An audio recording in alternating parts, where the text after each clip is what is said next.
Bonsoir à toutes, bonsoir à tous. Très heureuse de vous retrouver cette année encore dans le cadre de cet event annuel du HEC Digital Lab qui cette année tout juste fête ses 5 ans d'existence. L'occasion de rappeler, de se remémorer ses débuts, sa mission, son parcours. Alors pour rappel, le HEC Digital Lab existe depuis 2019. Il a été inauguré cette année-là grâce au soutien de la Wallonie et de diverses entreprises. Il a pour but l'échange et les collaborations entre acteurs numériques, que ce soit sur le plan de la recherche, de la formation ou encore de la sensibilisation. Pour vous donner une idée en quelques chiffres, les 5 ans du HEC Digital Lab correspondent à 5 projets de recherche doctorale, plus d'une trentaine d'événements gratuits et ouverts à tous qui ont rassemblé plus de 2000 personnes déjà et une douzaine de modules de formation continue lancés et suivis par près de 500 participants. Qui de mieux pour introduire cette soirée que Wilfried Nissen, doyen et directeur général de HEC Liège. Wilfried, je vous invite à me rejoindre sur scène sous vos applaudissements, bien sûr.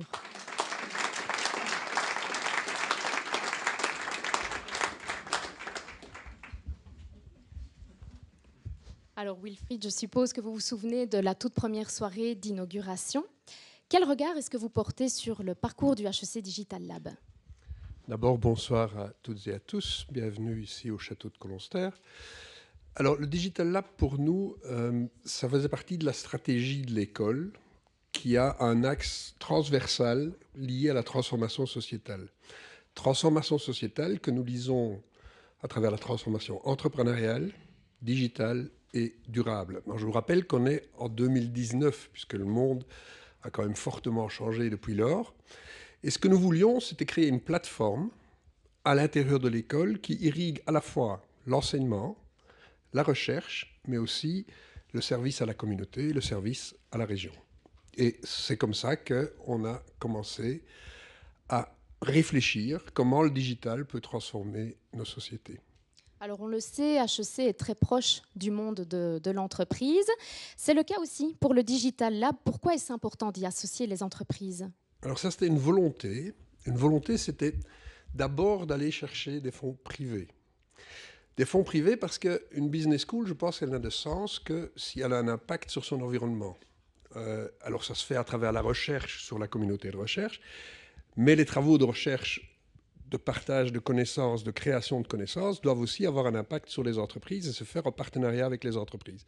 Et c'est comme ça qu'on a commencé avec Nicolas Nezen, que je remercie pour tout le travail fait, de chercher des partenaires qui étaient comme nous convaincus que le digital, c'est quelque chose de transversal qui va toucher tous les domaines et qui ont créé avec nous des partenariats, que ce soit dans le domaine du marketing ou d'autres, Industrie 4.0, etc. Et c'est comme ça que vous avez cité les 5 thèses qui ont travaillé avec chaque fois une réflexion d'entreprise qui est derrière.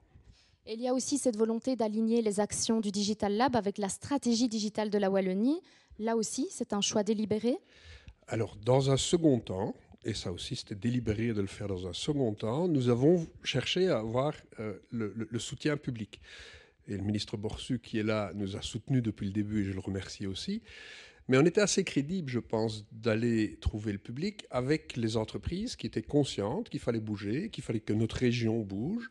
Alors quand je dis région, à Liège, souvent ça s'arrête à la Côte d'Anse, mais ici, on voulait aller largement au-delà de la région. Donc on définit la région comme étant évidemment la région wallonne, mais elle va au-delà aussi, puisqu'on est dans le Régio. Et on voulait absolument qu'on trouve du soutien pour accélérer la prise de connaissance et la prise de conscience, parce qu'il faut savoir que le tissu d'entreprise, c'est un tissu de PME, même si les partenaires, c'est beaucoup d'entreprises déjà d'une certaine taille. Mais ce qu'il faut faire bouger aujourd'hui, c'est aussi les PME. Et je pense que c'est toujours pas fait. Quand je pense à la facturation électronique, par exemple, je crois qu'il y a encore du travail à faire. Et le Digital Lab joue son rôle à ce niveau-là, en parallèle avec la stratégie que la Wallonie développe. Et on est très content de pouvoir collaborer et de devenir référent académique aussi pour le digital en Wallonie. Mais au-delà des projets menés par le Digital Lab, quelle place occupe le numérique au sein de l'école ? Est-ce qu'on peut dire que HEC a réussi son virage digital ? Alors c'est toujours difficile de dire soi-même qu'on a réussi quelque chose. Je voudrais d'abord dire qu'on a quand même anticipé pas mal de choses quand on pense au Covid qui est arrivé. le Digital Lab avait commencé à réfléchir à la pédagogie, à introduire et ce n'est pas une personne, c'est toute la communauté HEC. Tous les professeurs et les collègues ont travaillé avec la plateforme pour réfléchir à une transformation. On a M. Schins, professeur Schins, qui est là, qui travaille sur la réalité virtuelle. Donc tout ça était prêt.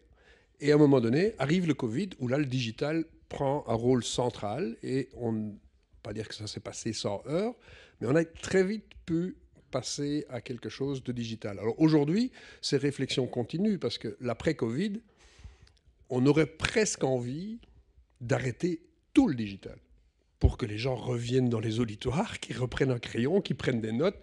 On est dans une situation où on a presque une réaction dans l'autre sens. Et donc, je pense que la réflexion doit encore continuer fortement. Et HEC continue à réfléchir. Qu'est-ce que vous auriez envie de souhaiter au Digital Lab pour les 5 prochaines années ? Alors, avant de souhaiter quelque chose, peut-être d'abord les challenges. Le digital aujourd'hui, par rapport au digital de 2019, c'est plus le même.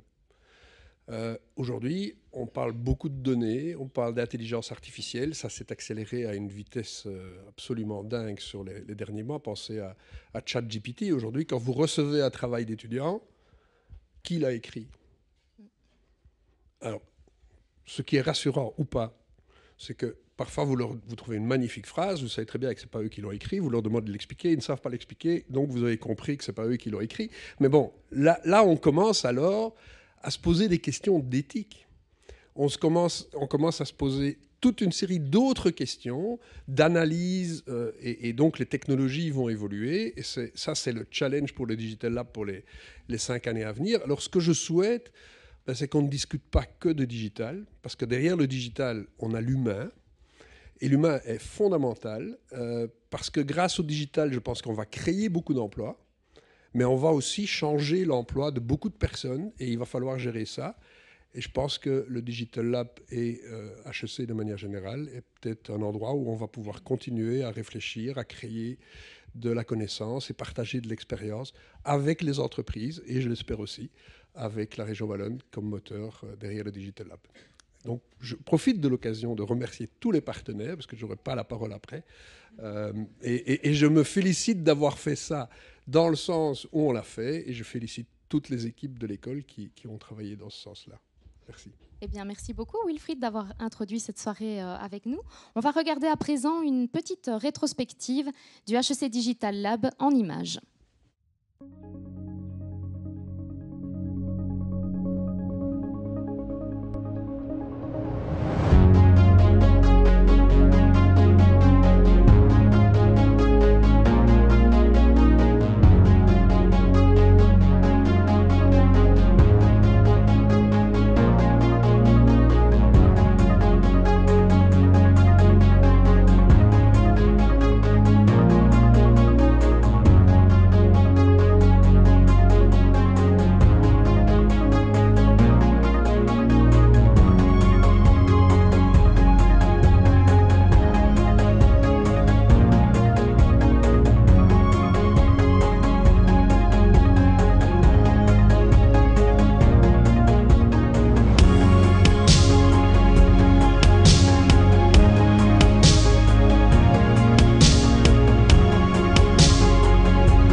Alors Laurence, honneur aux dames, je vais vous présenter tout d'abord vous. Vous êtes vice-doyenne à la recherche et professeure de marketing à HEC. Alors Benoît, Nicolas et Gauthier, vous avez tous un point commun, qui est celui de soutenir un projet de recherche en partenariat avec des chercheurs de HEC Liège. Je vais maintenant donner le lead sur la suite de cette discussion avec nos intervenants ici présents à Laurence. Et on va souligner à quel point il est important d'établir des liens forts de collaboration entre chercheurs en management et entreprises. Merci beaucoup. Donc voilà, j'ai quelques questions pour nos divers intervenants. Je vais les diriger à certains d'entre vous, mais que les autres n'hésitent pas également à prendre la parole s'ils le souhaitent. Donc Benoît, vous êtes Managing Director Employee Benefits et Healthcare chez AG Insurance. Quelle était au départ la volonté, votre volonté, celle d'AG Insurance, pour vous lancer dans l'aventure en soutenant une recherche doctorale en marketing digital ? C'était une grande aventure, c'est vrai, parce que quelque part, on a beaucoup de compétences en interne, mais pour nous, il y avait, je pense, deux buts. Le premier, c'était vraiment d'essayer d'avoir une vision externe aux compétences qu'on avait en interne, et plus particulièrement aussi avoir cette vision plus académique, je dirais plus structurée, plus challenging aussi par rapport à ce qu'on peut trouver chez nous en interne. Et voilà, ça c'était, je dirais, le premier but pour faire court. Et le deuxième but était aussi on veille quand même être en permanence aussi en contact avec le milieu universitaire, estudiantin. C'est aussi quelque chose, Work for Talent, etc. Je pense que mes collègues ont le même souci. Et donc c'était une manière aussi de se rapprocher de ces talents de demain et de pouvoir échanger et aussi de leur donner la possibilité par des stages, par des formations, de pouvoir aussi les intégrer plus facilement plus tard dans la vie professionnelle. C'est vrai qu'au-delà de la recherche doctorale, AG Insurance est impliqué dans un tas d'initiatives de l'école, également dans l'enseignement. On vous invite souvent dans nos cours, donc il n'y a pas que la recherche qui est soutenue par l'entreprise. Oui. Pour nous, c'est important. Merci. Quelle était votre motivation, peut-être, Nicolas ou Gauthier? En fait, ça rejoint assez bien celle de Benoît, évidemment. Donc, je pense que le point de départ, donc au niveau d'ETIAS, mais ça vaut également pour mes collègues, c'est vraiment de servir l'intérêt du client. Et donc, quand au niveau d'un comité de direction, ou au niveau d'un conseil d'administration, ou au niveau du management, on suit différents indicateurs de performance d'une entreprise, le premier qui me vient systématiquement à l'esprit, c'est vraiment la satisfaction du client. Et qu'est-ce qu'on entend par ça? On entend évidemment la fidélité, le churn, on entend la satisfaction que le client, qu'il soit particulier ou collectivité, à avoir une réponse pertinente à ses besoins. Et on constate aussi, par ailleurs, que ces besoins évoluent fortement en termes de simplification, en termes de digitalisation, en termes de nouveaux services, en termes de nouvelles couvertures. Et fort de ces deux constats-là, donc vraiment satisfaction client, l'évolution de ceux-ci, on voulait vraiment, à un moment donné, travailler en écosystème. Et quand on parle d'écosystème, finalement, c'est un ensemble de différents acteurs, qu'ils soient privés, qu'ils soient publics, qu'ils soient académiques, que ce soit des startups, qui se mettent ensemble, qui mettent ensemble leurs compétences pour finalement travailler ensemble à la co-création d'une solution qui va répondre à un besoin du client. Et évidemment, dans les écosystèmes, on retrouve le milieu académique qui, je veux dire, fait part de différentes compétences qu'on n'a pas toujours au sein d'une entreprise. Une vision parfois un peu différente des choses. Pas forcément différente, je dirais plutôt complémentaire. Complémentaire dans la mesure où, dans une entreprise, on a une vision, je veux dire, à long terme, avec les ambitions à 2030, avec un ramp-up, je veux dire, chaque année, traduit dans un business plan. Et je pense que le milieu académique permet de venir nous challenger, nous disrupter également par rapport à cette vision et par rapport à cet impact qu'une société doit avoir sur le long terme. Et le vivier de talents qu'on peut retrouver dans le milieu académique s'intègre parfaitement aux talents qu'on compte nous-mêmes dans l'entreprise.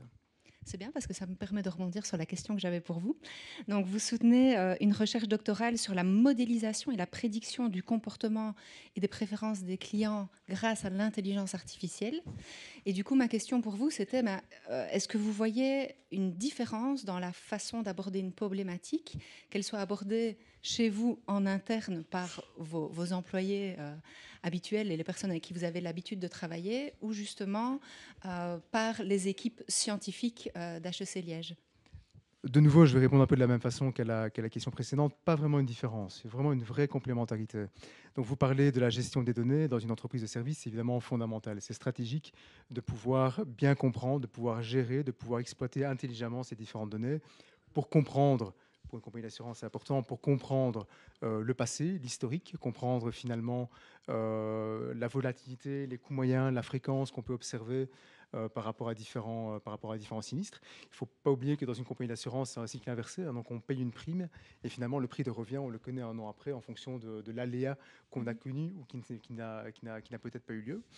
Et ce qui est vraiment important, justement, dans la complémentarité avec le milieu académique, c'est que finalement, on peut également s'appuyer sur des compétences, et je pense notamment à Nicolas, je pense notamment à Ichuan aussi, de compétences scientifiques qui permettent de modéliser, de calibrer différents modèles, de benchmarker aussi, finalement, nos propres croyances. Hein. Je pense que c'est important de faire preuve d'humilité, de pouvoir à un moment donné se confronter aussi à d'autres prismes d'analyse, et je pense que c'est très complémentaire.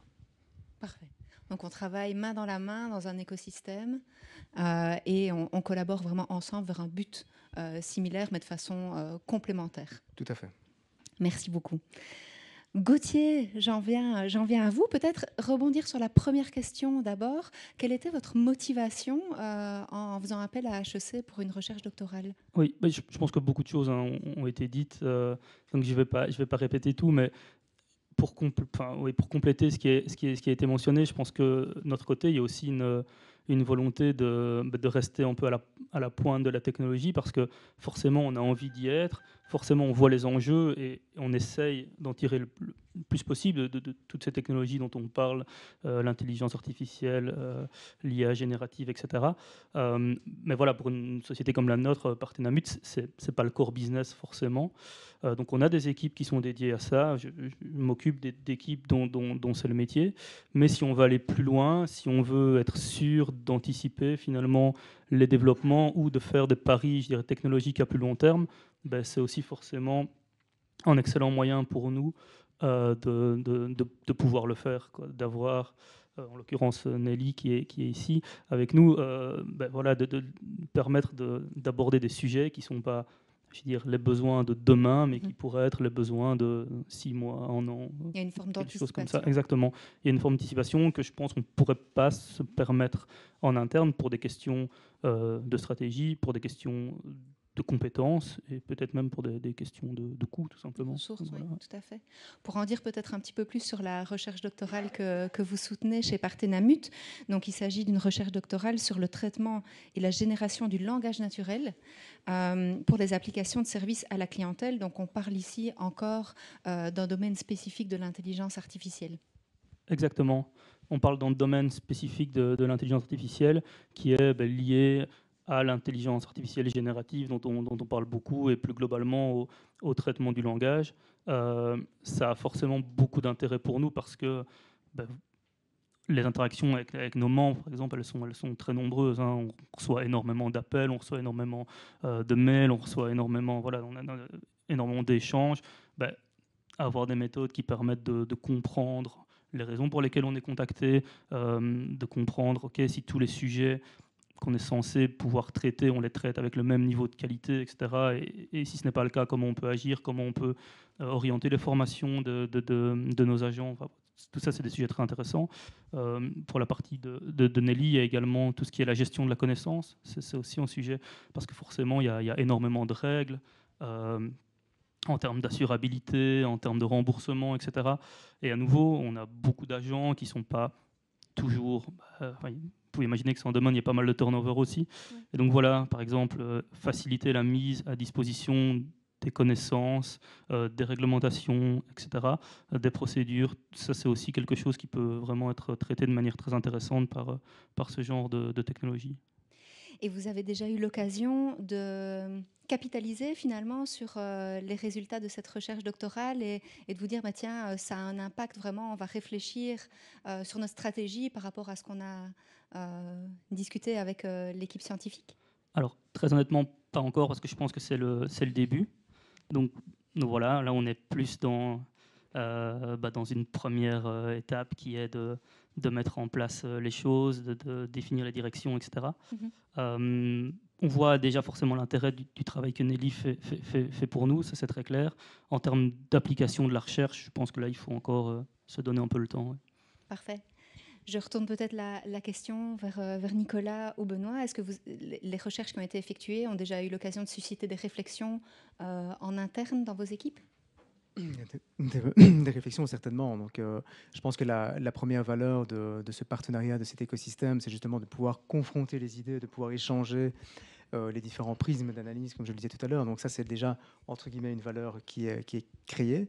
Maintenant, la recherche en soi doit aller au-delà, je veux dire, pour une entreprise commerciale. Donc l'idée, c'est à un moment donné de pouvoir opérationnaliser, de pouvoir vraiment mettre en production ce genre de projet. Et donc les modèles prédictifs sur lesquels nous travaillons, je parlais de données historiques tout à l'heure, l'idée, c'est de pouvoir intégrer des données non structurées, des données externes, qui viennent finalement alimenter ces modèles, qui vont influer sur différents paramètres, sur le comportement des clients, sur la compréhension du comportement des clients. Bien sûr que le but ultime, c'est de mettre en production ces différents modèles. Donc pour l'instant, on est plus dans une phase d'analyse, de confrontation d'idées. Et demain, ça veut dire dans un an, l'idée, c'est de pouvoir utiliser de façon concrète ces modèles. C'est sûr qu'on n'est pas toujours sur la même temporalité en termes d'action en entreprise et de recherche doctorale, mais c'est vrai que l'idée à la fin, ou en tout cas à échéance fréquente pendant la thèse de doctorat, c'est d'avoir des feedbacks et de pouvoir discuter et confronter les idées. Peut-être une question similaire, la même question pour Benoît. Oui, et je pense qu'il y a de notre côté un grand enrichissement aussi mutuel par rapport au travail que le doctorant fait. Il y a des échanges assez fréquents pour revenir peut-être à ta question, savoir est-ce qu'on a déjà débattu ça au niveau du comité de direction, ça n'est pas encore allé à ce niveau-là. Par contre, le projet que l'on a entamé avec HEC touche vraiment un aspect essentiel de la stratégie. Donc, je ne vais pas faire l'historique des 200 ans d'AG, puisqu'on fête nos 200 ans cette année-ci. On est plus vieux que la Belgique, ceci dit. Mais AG, comme vous connaissez probablement, c'est une société d'assurance qui est active dans tous les compartiments pour les particuliers, les entreprises et dans tous les types de produits. Mais on a cette caractéristique-là qu'on est très organisé et on est très focalisé par nos canaux de distribution. Et on a un très fort réseau de distribution via les courtiers indépendants, mais aussi on a un accord de partenariat exclusif avec la banque BNP Paribas. Et aussi, pour le secteur, je dirais, des entreprises, on est en contact direct avec nos clients. Et en fait, pourquoi est-ce que je dis ça? C'est parce que l'enjeu de la digitalisation aussi se pose aussi chez nos distributeurs. Et les réflexions que l'on a aussi, c'est comment amener aussi ces distributeurs, en même temps que AG, à évoluer vers du digital. Et alors, Wilfried disait tout à l'heure, c'est quelque chose qui est très, très important chez nous aussi, c'est la place de l'humain. On parle généralement chez nous d'une approche phygital par rapport à nos clients et pas digital, parce qu'on veut rester aussi au-delà de, par exemple, ce qu'on voit peut-être un peu trop, à mon avis, chez les banques, mais on veut vraiment rester en contact physique avec les clients si d'aventure ils le souhaitent. Mais donc, à ce niveau-là, on touche vraiment, la thèse que l'on sponsorise touche vraiment en fait, à des fondements stratégiques importants de la société. Oui, tout à fait. On peut dire un disclaimer que je suis la professeure en charge du doctorat en question. Voilà. Merci beaucoup, Benoît, Nicolas et Gauthier, pour ces partages d'expériences vraiment très intéressants par rapport aux projets doctoraux soutenus par le Digital Lab. Merci aussi, Laurence.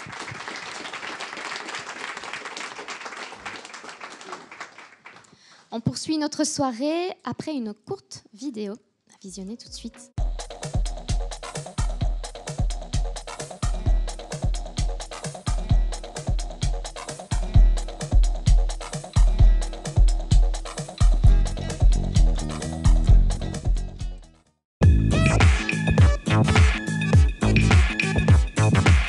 Je m'appelle Laurence Dessert, je suis prof de marketing à HEC Liège. Mes passions sont multiples, le marketing évidemment, mes passions.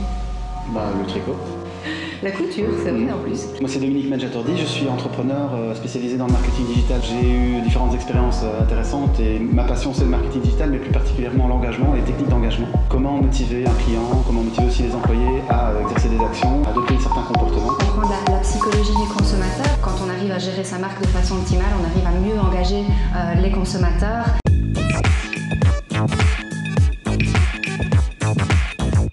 l'exploitation des techniques du jeu, et principalement des jeux vidéo, puisqu'on découvre que dans certains jeux vidéo, les mécaniques et les techniques sont exploitables, utilisables au quotidien du marketing pour motiver un client, un prospect ou même des employés. Ce dont je me rends compte vraiment fort avec nos apprenants en classe, c'est qu'ils viennent de backgrounds très différents et donc ont cette difficulté d'avoir une vision complète et cohérente de l'expérience de leurs clients. Ils sont vraiment très dans leur métier, dans leur fonction. Ce qu'on essaye de faire avec eux, c'est de les sortir un petit peu de leur silo, leur faire comprendre l'expérience client dans son ensemble.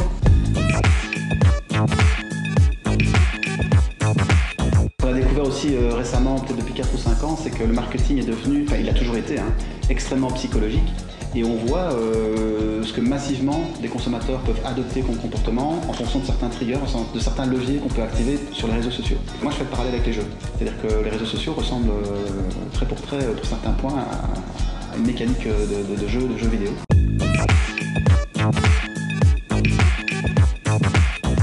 On a des publics assez variés. Des fois, on a des entreprises, des grosses entreprises qui viennent vers nous et alors du coup, on va avoir des apprenants qui sont vraiment de profils très différents au sein de l'entreprise. Quand on a les deux, c'est-à-dire quand on a des personnes qui sont sur des programmes marketing au quotidien en mode exécution et qu'on a également les dirigeants qui participent au même workshop, au même cours, on sent qu'il y a un drive derrière en fait.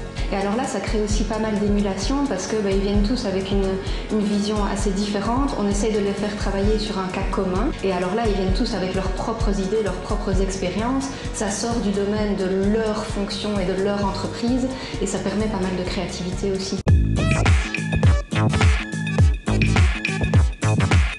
On va stimuler la créativité des participants, mais pas avant d'avoir d'abord mis les bases. Ça va être très arrogant ce que je vais dire, mais je pense que ce cours est indispensable. On a rarement l'occasion, quand on est vraiment dans le day-to-day de son job et de sa fonction, de prendre un petit peu cette vision hélicoptère et de réfléchir à comment le client se retrouve et interagit avec l'entreprise.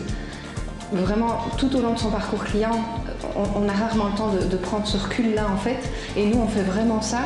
Et il y a cet aspect créatif, cet aspect jeu qui est un petit peu différent aussi des autres formations et qui permet d'avoir cette approche un peu ludique. Un mot de la fin, s'il te plaît. Le mot de la fin.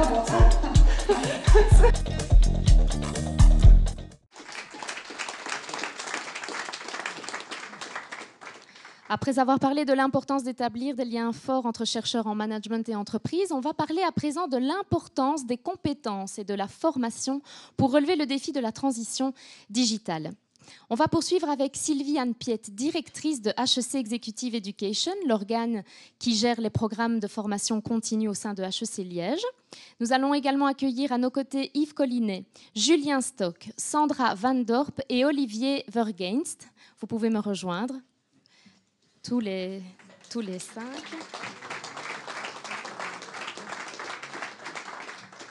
Et je laisse la parole à Sylvie Anne Piet pour mener le débat parce qu'il n'y a plus de place pour moi sur scène. Merci, bonsoir à tous. Voilà, je suis ravie d'être ici et de pouvoir vous parler de la formation continue parce que je pense que dans ces domaines-là, sans formation continue, on est un petit peu perdu. Et peut-être commencer directement, puisque ici, Sandra, je vérifie le nom, vous êtes Workforce Transformation Lead chez Equens, Belgique, Belux même, et donc vous soutenez le Digital Lab par rapport à l'industrie du futur. Mais ici, plus généralement, moi, ce que j'aimerais vous poser comme question, c'est finalement avec le deal pour l'emploi, etc. Donc maintenant, on a de plus en plus de formations qui sont proposées que les entreprises doivent organiser pour leurs talents, on va dire, pour tout leur personnel, 5 jours même. Et parfois, on me pose des questions sur 5 jours, mais est-ce que c'est possible d'organiser 5 jours pour tout le monde? Mais vous, par rapport à ça et à tout ce programme de deal pour l'emploi, vous faites comment par rapport au digital? Est-ce que c'est une de vos priorités? Est-ce qu'il y a certains publics qui vont plutôt faire du digital qu'autre chose? Voilà, comment vous voyez ça? En fait, je pense que comme pour toute société, je me demandais s'il y a ici des gens dans la salle qui travaillent dans une société qui disent que ce n'est pas une priorité et que le digital upskilling ne va pas être partie de... J'espère non, parce que sinon ces sociétés ne vont pas survivre, c'est même ça. Mais ça ne veut pas dire que nous, chez Equens, by the way, on a plus ou moins 10 000 employés. Et des 10 000 employés, il y a quand même 6 000 ouvriers. La bonne chose chez Equens, c'est déjà depuis depuis 4-5 ans, tous ces ouvriers ont reçu un smartphone. Donc là, déjà, ça fait que... Enfin, ça ne veut pas dire qu'ils sont tous digitalisés, mais c'était déjà des messages pour dire que voilà, c'est très important de... Et ça faciliterait, bien sûr, chez nous, la formation digitale. Parce que j'entends souvent le management dire que le deal 5 jours de formation, oui, si on regarde ça très classiquement et on pense qu'on doit mettre tout le monde, et on pense ça encore souvent, malheureusement, de certains types d'employés, qu'on doit mettre tout le monde 5 jours dans une classe, bah oui, forcément, c'est très difficile et ça coûterait beaucoup d'argent et beaucoup de temps. Et by the way, ça serait pas efficace. Donc, nous, on est en train de regarder... plein de, on va dire, de types de formation, mais en effet pour tout le monde. Et donc, dans le digital, pour tout le monde. Est-ce qu'on a déjà beaucoup en place aujourd'hui? Ça, je vais être honnête. Non, on est en train de réfléchir. Je pense qu'il y a beaucoup de sociétés dans notre cas.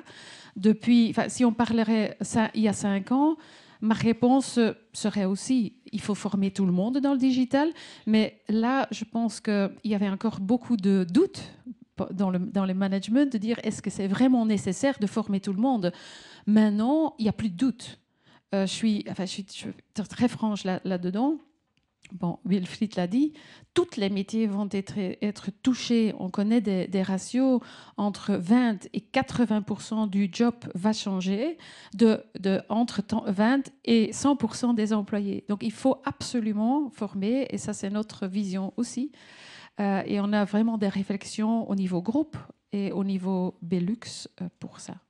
D'accord. Donc, les métiers vont évoluer, vous le dites, et donc votre but, c'est de continuer à former finalement les personnes qui sont en interne pour qu'elles puissent prendre les métiers du futur. Absolument. Et en fait, là, j'aime bien un modèle. Un modèle, c'est un peu comment regarder tout ça, parce que si on dit il faut former tout le monde, ça veut bien sûr pas dire que tout le monde doit être formé au même niveau. Hein. Et donc, je vais malheureusement utiliser le mot en anglais, mais il faut au moins que tout le monde est conversant. Ça veut dire tout le monde doit pouvoir parler du digital. Et en fait, moi, j'entends souvent des sociétés dire il faut investir dans la corporate social responsibility. Pour moi, ça, c'est vraiment, si on veut travailler très proche sur la corporate social responsibility, c'est de former tous les gens et donc au moins les rendre un peu, qui savent parler de digital et qui n'ont pas peur de. Par exemple, aujourd'hui, moi, je pose toujours la question aux employés, est-ce que vous avez déjà utilisé ChatGPT? Est-ce que vous l'utilisez souvent? Je peux dire, il y a parfois même dans certains niveaux de la société, 70% des gens qui disent « non, j'ose pas ». Je ne sais pas comment c'est dans votre société, mais donc là, il faut rendre les gens conversant. Il faut donner un peu de cours de base sur c'est quoi. Il ne faut pas avoir peur. Deuxième niveau, c'est bien sûr savviness. Ça veut dire il y aura beaucoup de métiers qui seront touchés. Et là, il faut former ces gens un peu plus, quoi. Après, il y a les experts, comme chez nous, par exemple, Equans Digital. Là, bien sûr, c'est des experts en digital. Là, il faut absolument accélérer la formation de tout le monde. Mais bon, en bref, pour conclure, oui, nous, on est en train de réfléchir très fort et même déjà, on a déjà des formations, mais je suis sûre que dans un an, on va accélérer beaucoup là-dedans, dans la formation, mais surtout dans la formation digitale et de façon digitale. Oui. Parce qu'avec le digital, on sait aussi former beaucoup plus de gens, en beaucoup moins de temps et donc beaucoup plus efficacement. Donc, si j'entends bien, finalement, les 5 jours, c'est pas trop. C'est pas du tout trop. La seule chose aussi, j'entends aussi parfois à 5 jours, comment est-ce qu'on va les compter si on fait, par exemple, des formations en digital. Et c'est vrai que c'est une petite souci, on va dire, chez nous, parce qu'on va investir beaucoup dans la formation des gens, pas seulement en classe où tu vas des blocs de 4 heures ou 8 heures.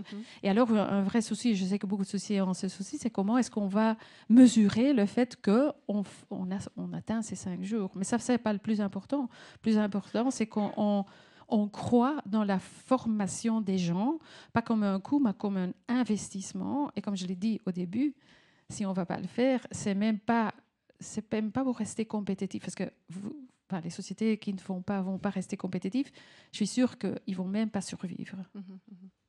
Et les gens, et c'est peut-être pour clôturer, comme je dis, corporate social responsibility, il faut que tous nos employés, et ils doivent travailler de plus en plus longtemps, on parle beaucoup de l'employabilité. Et en fait, les gens, si on ne les forme pas dans le digital, ils ne seront plus employable. C'est plus possible. Et ça serait quand même très dommage pour tous ces gens. Oui, donc une belle réflexion éthique derrière tout ça. Merci beaucoup. J'aurais voulu enchaîner avec Julien, qui est partenaire chez KPMG. Et vous soutenez, KPMG soutient le Digital Lab aussi dans l'intelligence artificielle, je pense, et enfin dans le domaine de l'intelligence artificielle. Mais j'aurais voulu élargir un petit peu ce questionnement-là et entre autres parler de cybersécurité, parce que vous êtes tous en fait membres aussi du groupe pour HEC qui donc soutient HEC dans sa réflexion stratégique sur les programmes, etc. Et nous avions fait une enquête auprès des entreprises du groupe qui démontrait que finalement, la cybersécurité était vraiment la priorité numéro 1 à venir de nos entreprises. Et pourtant, ça ne me semble pas être nécessairement, en tout cas si je compare aux formations en IA, il faut dire que Dominique, il a un charisme fou, mais Axel Leguet, qui est Wallon de l'année, je ne sais pas s'il est arrivé chez nous maintenant, mais parce qu'il doit venir aussi tout à l'heure, mais tellement il est fort en cybersécurité, vraiment ses compétences ont été reconnues parce qu'il aide bien la Wallonie de ce côté-là. Et donc, ma question, est-ce que finalement, la cybersécurité, on peut former les entreprises à ça, et si oui, comment? Est-ce qu'elles sont intéressées par ça? Parce qu'elles semblent moins, c'est peut-être moins, je sais pas, moins sexy. Moins sexy, voilà, moins sexy que la formation en AI. Dites-moi. Oui, c'est une question un peu vaste. On n'a pas tous les datas derrière, mais qu'est-ce qu'on peut dire? Je pense que la sécurité, c'est la défense. Donc, il y a plusieurs lignes de défense. Donc, on va peut-être aussi nuancer un petit peu. Créer des experts en cybersécurité, c'est pas quelque chose qui se fait en quelques jours de formation. Donc, il faudrait voir un peu à qui s'adresse cette formation-là que je n'ai pas encore suivie. Nous, ce qu'on voit dans les entreprises, on a encore clôturé ici une étude avec le Bioparc à Gosselies, une trentaine de CEO. C'est la priorité numéro 1. Par contre, ce qu'on voit, c'est qu'en termes d'implémentation, pour les boîtes de taille moyenne et plus petite, on a des problèmes de temps, on a des problèmes de budget, on a des problèmes de formation. En fait. Donc, on est tous bien conscients que on est sujet à des attaques, mais pour la formation, c'est un autre problème. Là, je pense qu'on a vu Cyberwall qui a un rôle à jouer. Vous avez un rôle à jouer. Je pense que les entreprises elles-mêmes ont un rôle à jouer. Le deuxième volet, c'est que tout le monde doit être quelque part éduqué à comment réagir aux attaques. Et donc ça, je pense qu'il n'y a même pas besoin de 2-3 jours de formation. Chez nous, en interne, donc KPMG, c'est 2000 employés. On aide aussi nos clients là-dessus. Donc la gamification, on a vu dans la petite capsule avant. On a des gamifications sur du phishing, en fait, où on sait qu'on risque de se faire attraper, mais ça met les mécanismes. Ça, pour moi, c'est hyper nécessaire, c'est indispensable, mais ça ne nécessite peut-être pas de se déplacer 3, 4, 5 jours dans une formation comme ça. Et puis, il y a les véritables experts de la cybersécurité qui, eux, sont à la manœuvre et qui, eux, doivent vraiment avoir quelque part un cachet dans leur organisation. Et peut-être que là, il y a une peur de dire, oui, mais on ne peut pas être entre les deux parce qu'on est quelque part dans une fonction, on a une obligation quelque part de résultat, en fait. Donc moi, j'irais peut-être chercher l'analyse là-dessus. Et puis, je dirais qu'aujourd'hui, pour rebondir à ce que tu disais, il y a une digitalisation ici, il y a l'AI aussi, qui est un gros concurrent du cyber, qui est peut-être un peu plus sexy. Mais je pense aussi qu'il y a, si vous prenez les stats, les études montrent qu'on va avoir plus ou moins 25% d'emplois qui vont être détruits avec l'AI, 25% de créer. Donc je ne sais pas si on dit ça pour rassurer les gens, mais comme par magie, ça s'équilibre. Ce ne seront évidemment pas les mêmes personnes. Et donc dans les sociétés, on est aussi en concurrence sur comment, on va parler de reskilling là, parce que c'est plus fondamental.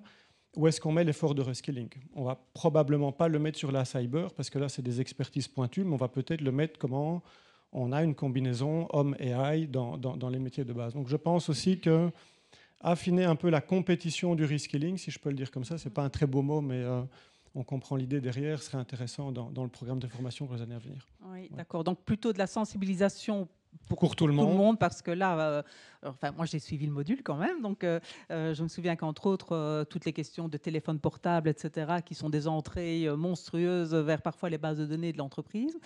Donc voilà, des conseils au moins mais effectivement pas 3 jours de formation pour ça, on est bien d'accord. Et j'ajouterais peut-être, plutôt de l'expertise.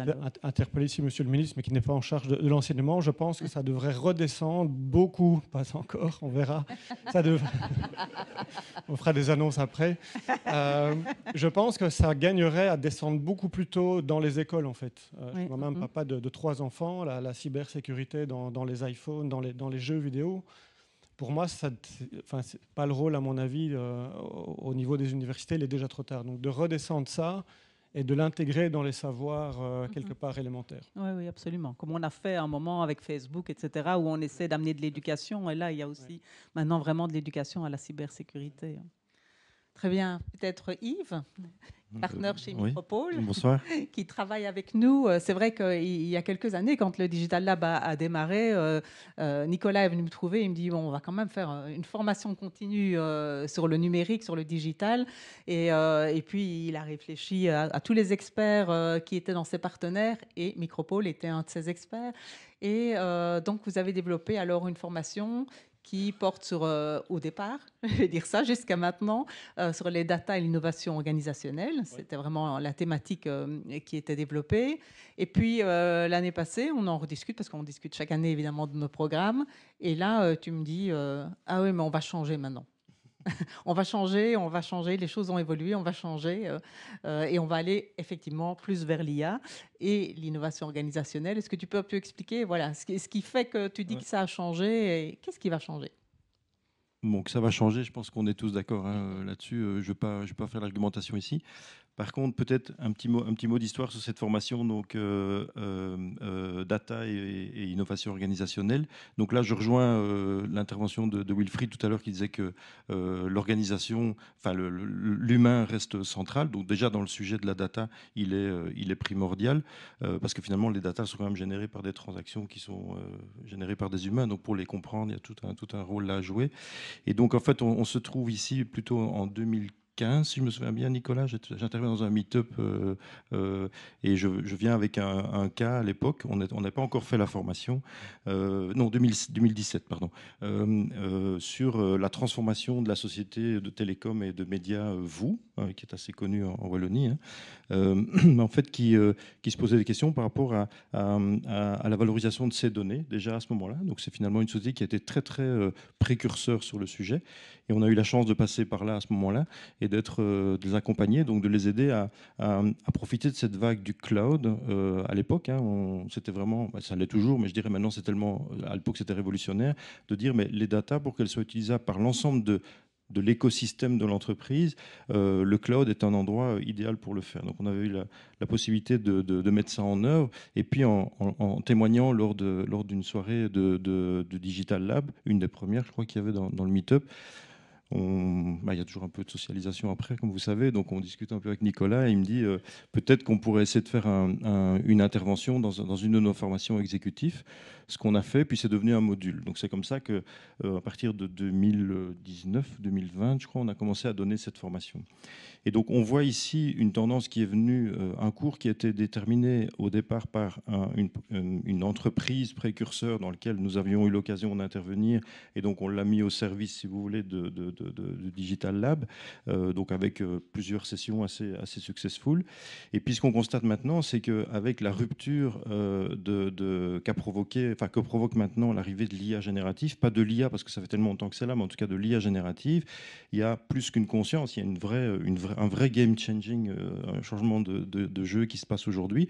On le constate à nouveau dans la majorité de nos clients. Donc on vient maintenant avec plutôt un programme orienté l'IA et l'impact de l'IA sur l'organisation, à nouveau l'humain et la machine, je dirais, avec un programme qui va être totalement renouvelé cette année-ci, je dirais, mais dans lequel la data reste évidemment le socle, mais c'est surtout qu'est-ce que l'IA va changer dans l'organisation en termes de plateforme, de change et de cycle de vie finalement des applications de l'entreprise. Voilà. Je ne sais pas si ça tout à fait, merci beaucoup. Je pense que voilà déjà dans les trois réponses, on entend que l'humain est évidemment sous-jacent toujours. J'étais hier aussi à Rêvons, le rêve général, par exemple, que l'université de Liège est en train de programmer là, pendant tout le mois d'avril. Et hier, c'était M. Barrault qui parlait pour ouvrir ce rêve général. Et c'est vrai que je peux vous assurer que l'IA...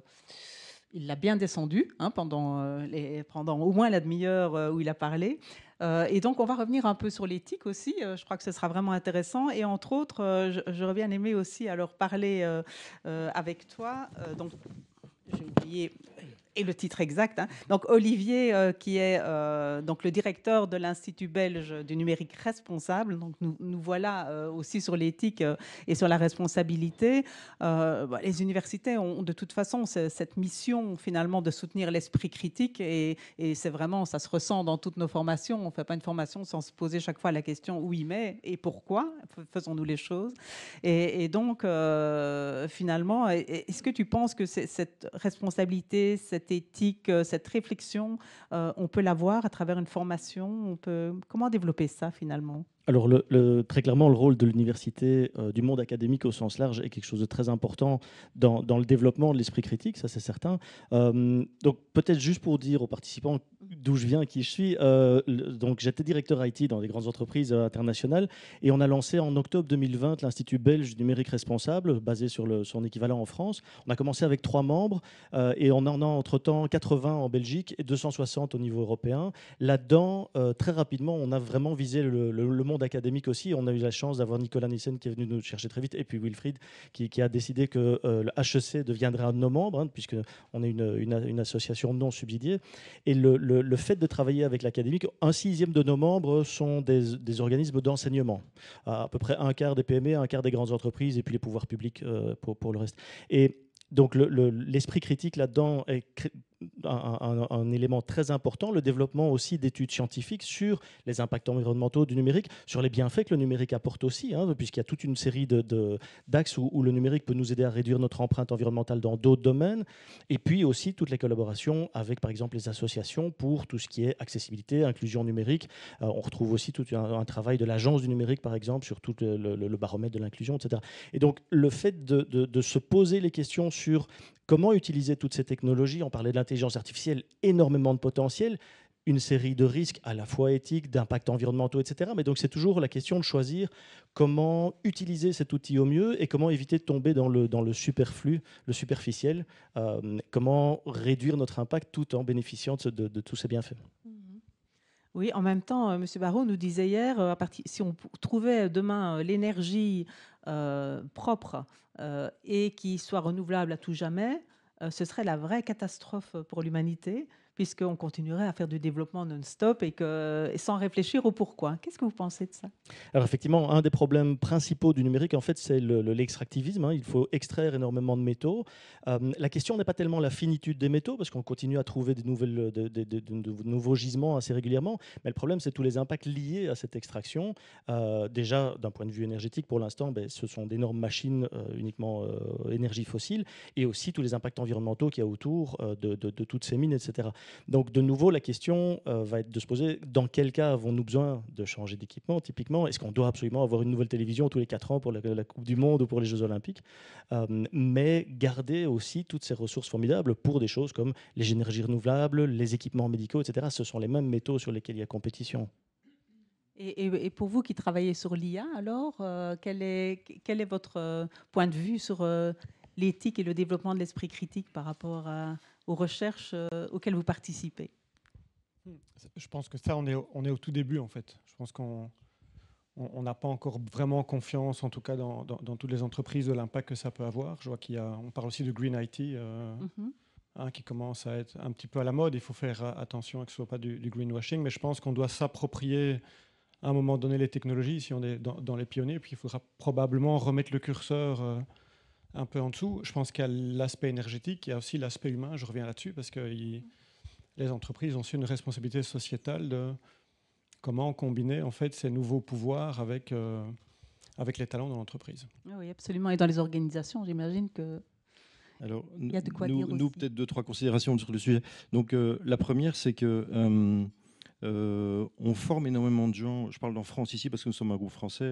Je suis belge, mais on travaille beaucoup en France.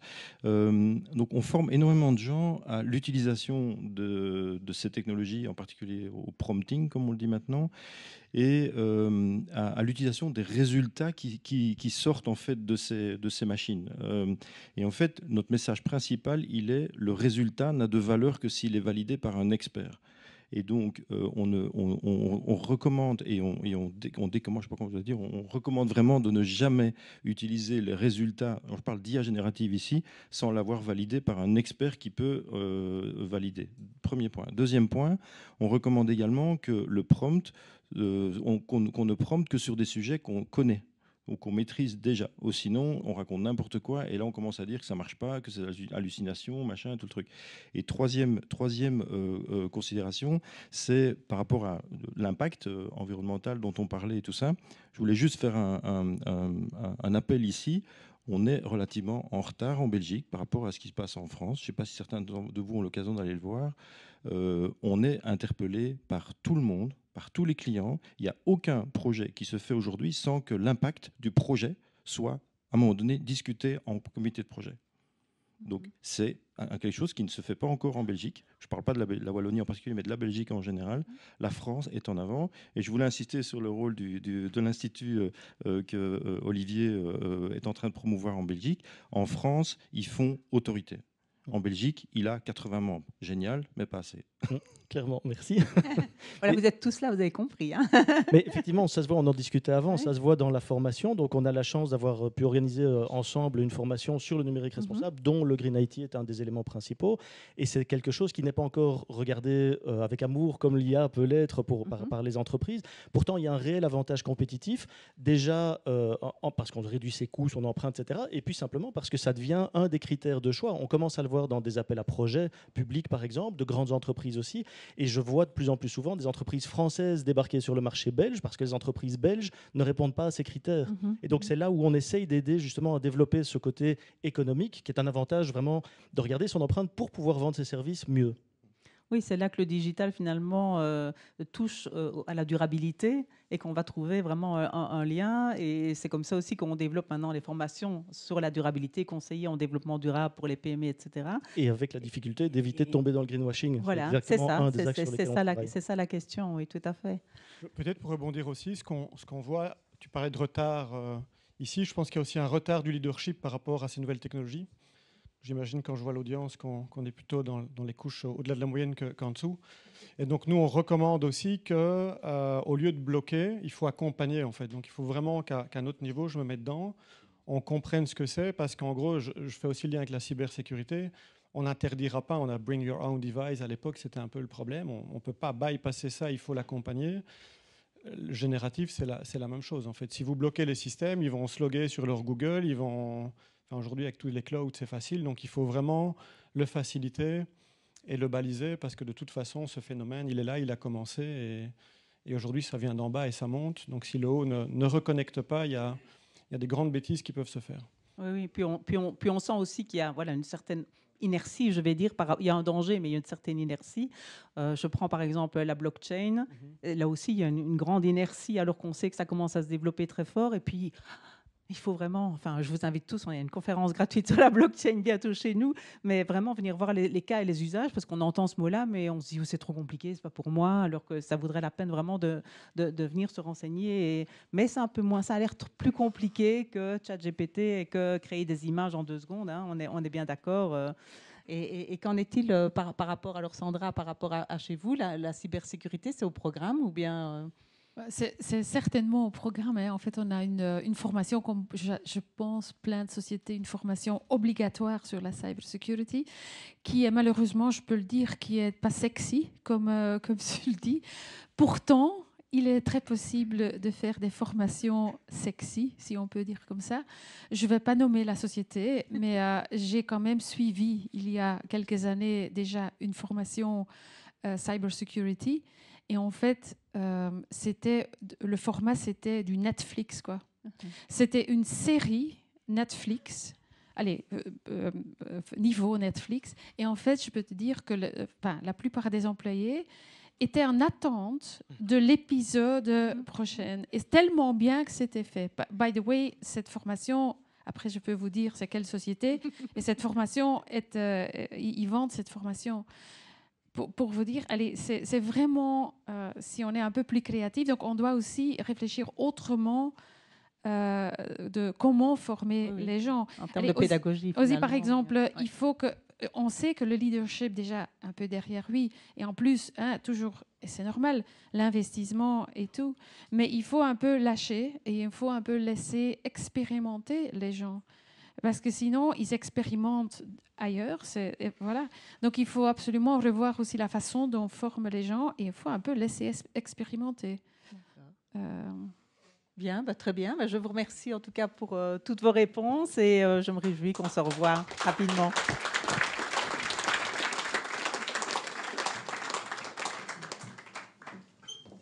Merci Sylvie et Anne-Piet d'avoir si bien mené le débat. Merci également à vous quatre pour votre participation active en tant que partenaire du Digital Lab. On en a parlé un petit peu, on va encore poursuivre sur le sujet. On va voir ce qui se passe du côté de la data science et de l'intelligence artificielle, tout de suite après cette petite vidéo d'introduction sur le sujet. L'intelligence artificielle est partout. Dans la presse que nous lisons, dans nos conversations quotidiennes ou au cœur des applications que nous utilisons, l'IA bouleverse profondément nos vies. Mais l'IA est surtout un formidable vecteur de transformation essentiel pour nos entreprises. Dans l'industrie, où elle permet une automatisation intelligente, augmentant ainsi la compétitivité de nos entreprises et le bien-être des collaborateurs. Pour l'environnement, où elle offre des solutions innovantes pour la réduction des consommations énergétiques et de l'empreinte carbone. Ou encore dans le domaine de la santé, où l'IA accélère la découverte de traitements et améliore les soins aux patients. La Wallonie a fait de l'intelligence artificielle une priorité pour son développement économique et numérique. Cette priorité se traduit depuis 2019 au travers du programme Digital Wallonia for AI de notre stratégie numérique. Notre mission, accélérer l'adoption de l'IA et le développement de l'écosystème en Wallonie. Digital Wallonia for AI se décline en 4 axes majeurs. 1. Accompagner nos entreprises dans leur transformation et l'adoption de l'IA dans leurs activités, grâce notamment aux dispositifs Start IA, Tremplin IA et Cap IA. 2. Sensibiliser et former les citoyens, notamment les travailleurs et les jeunes, au travers d'événements, webinaires et formations, afin de disposer des compétences critiques dont la Wallonie a besoin. 3. Accélérer la modernisation du secteur public grâce à l'IA pour offrir des services rapides et efficaces aux citoyens et aux entreprises. 4. Accélérer l'innovation grâce à des partenariats entre la recherche, les entreprises et les acteurs de développement économique et technologique. Programme clé de la stratégie numérique de la Wallonie, le programme Digital Wallonia for AI est porté par plus de 50 partenaires qui contribuent quotidiennement à ces objectifs. Digital Wallonia for AI, c'est 200 entreprises accompagnées, un taux de satisfaction de près de 100%, un réseau de 50 entreprises expertes en IA, 2000 personnes sensibilisées ou formées et 600 chercheurs en IA. Et grâce aux moyens du plan de relance, nous intensifions les actions du programme Digital Wallonia for AI. Plus d'infos sur digitalwallonia.be/IA. Digital Wallonia for AI. Ensemble, accélérons la Wallonie. Et pour poursuivre sur ce sujet, pour parler d'intelligence artificielle et de data science, nous avons le privilège de discuter avec des experts. Ashwin Itu, professeur en sciences informatiques à HEC Liège et spécialiste du machine learning, et Antoine Hublet, chef de projet en charge de l'IA chez Agence du numérique. Alors, vous pouvez...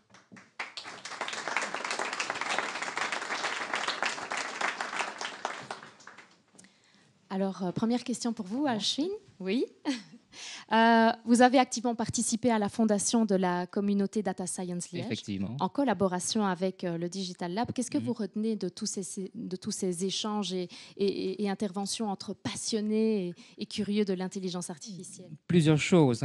Premièrement, je pense que je vais passer toute une panoplie de différentes applications dans différentes fonctions, différents secteurs, tels que le marketing, bien évidemment, la finance, le healthcare, l'énergie, l'environnement et autres. Donc ça montre que l'impact de l'IA s'étend de plus en plus à travers tous les domaines, même des domaines qui sont un peu éloignés de l'IA initialement. Et puis passer aussi différents postes, différentes fonctions, que vous soyez CTO, que vous soyez data scientist, CMO ou autre, l'IA vous impactera tôt ou tard, mais pas de façon négative, mais plutôt en termes de win-win ou de valeur ajoutée. Deuxième chose, j'ai vu aussi une mouvance vers tout ce qui est la démocratisation des modèles ou des méthodes d'IA. On parle maintenant du no-code, dont Yves parle souvent de ça, ce qui veut dire que pour implémenter ou pour développer des méthodes d'IA, il ne faut pas être un expert en machine learning, en AI ou en autre matière quantitative. Donc il faut juste savoir déterminer un problème et calculer la valeur ajoutée que l'IA pourrait apporter à votre entreprise et utiliser un outil de no-code pour mettre en place un modèle qui répondra à vos questions. Une chose qu'on a aussi observée, c'est que de plus en plus d'applications doivent se conformer aux différentes réglementations. À l'époque, l'AI Act n'était pas encore promulgué, ça s'est fait il y a quelques jours, quelques semaines, mais à l'époque, on parlait beaucoup de la RGPD ou le GDPR, mais qui a évolué un peu en tout ce qui est DMA, Digital Markets Act, DSA, Digital Services Act, et maintenant, on a l'AI Act.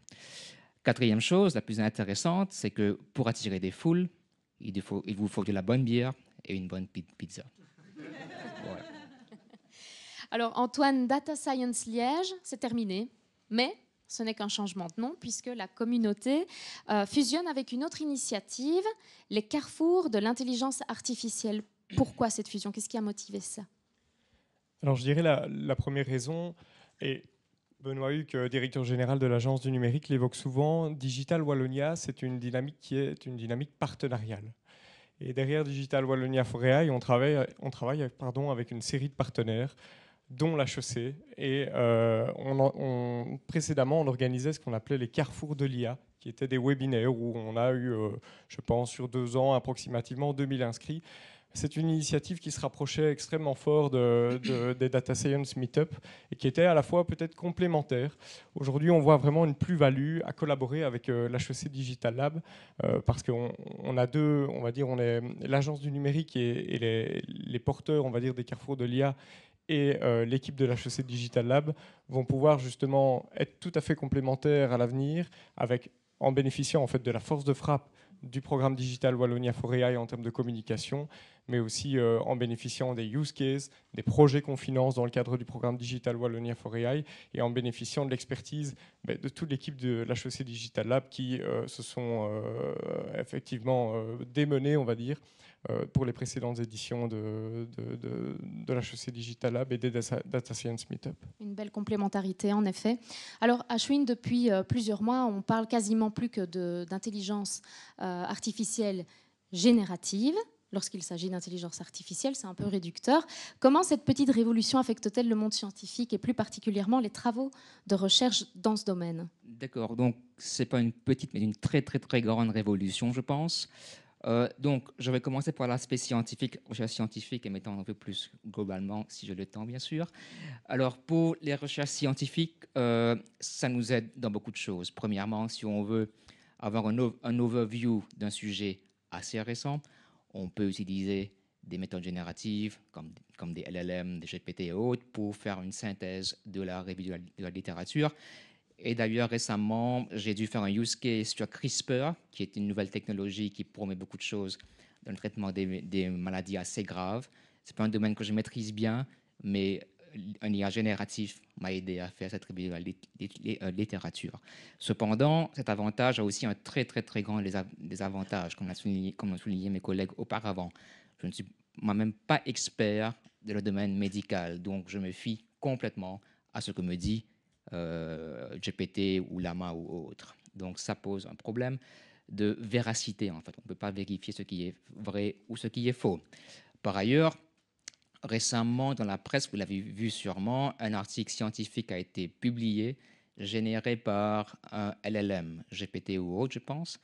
Et la première phrase de l'article mettait bien en avant que l'article fut généré par une IA générative, du sort « This article was created by ChatGPT, please correct for any mistakes ». Donc, ça pose beaucoup de problèmes d'un point de vue de création, de l'innovation ou l'avancement de la science, parce que GPT fait simplement que regurgiter ce qu'il a appris, ce qu'il a vu.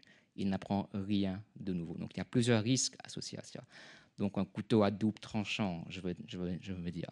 Plus globalement, il y a d'autres soucis, d'autres problèmes qui se posent. On en a parlé déjà. L'éthique, le problème de biais, parce que ces outils sont entraînés sur les données qui sont déjà humains et contiennent un biais humain déjà.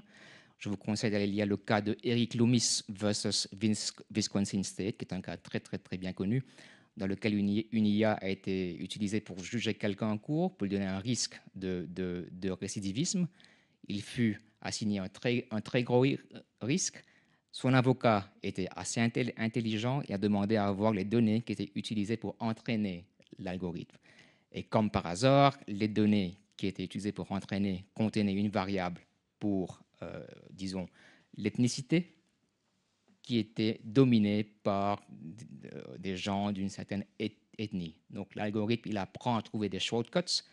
Donc 9 personnes sur 10 high risk appartiennent à tel groupe.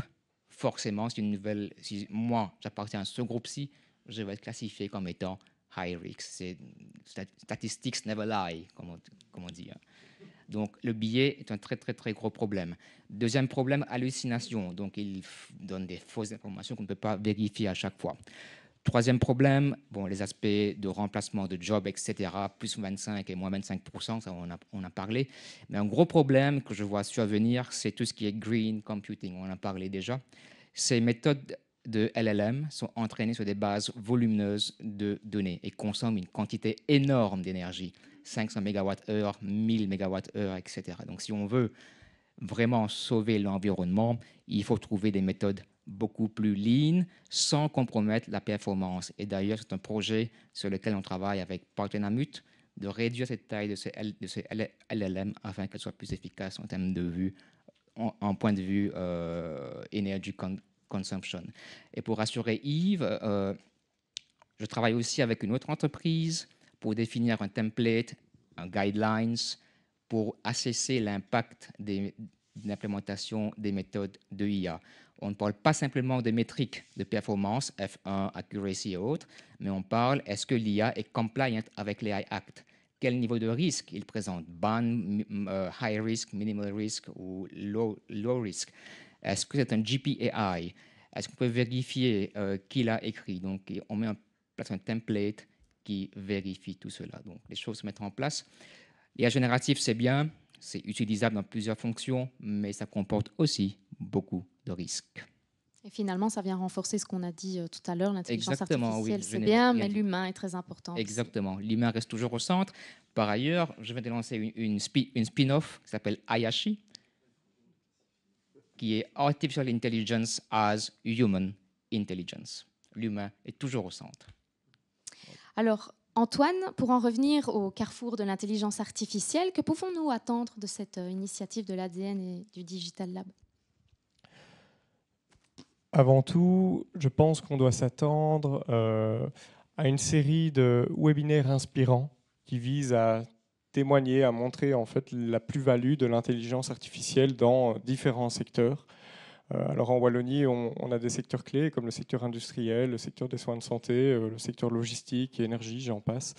Je pense qu'on peut s'attendre à des témoignages d'entrepreneurs, parce que ça, c'est déjà une première chose sur laquelle on discutait avec Nicolas, Roxane, avec toute l'équipe,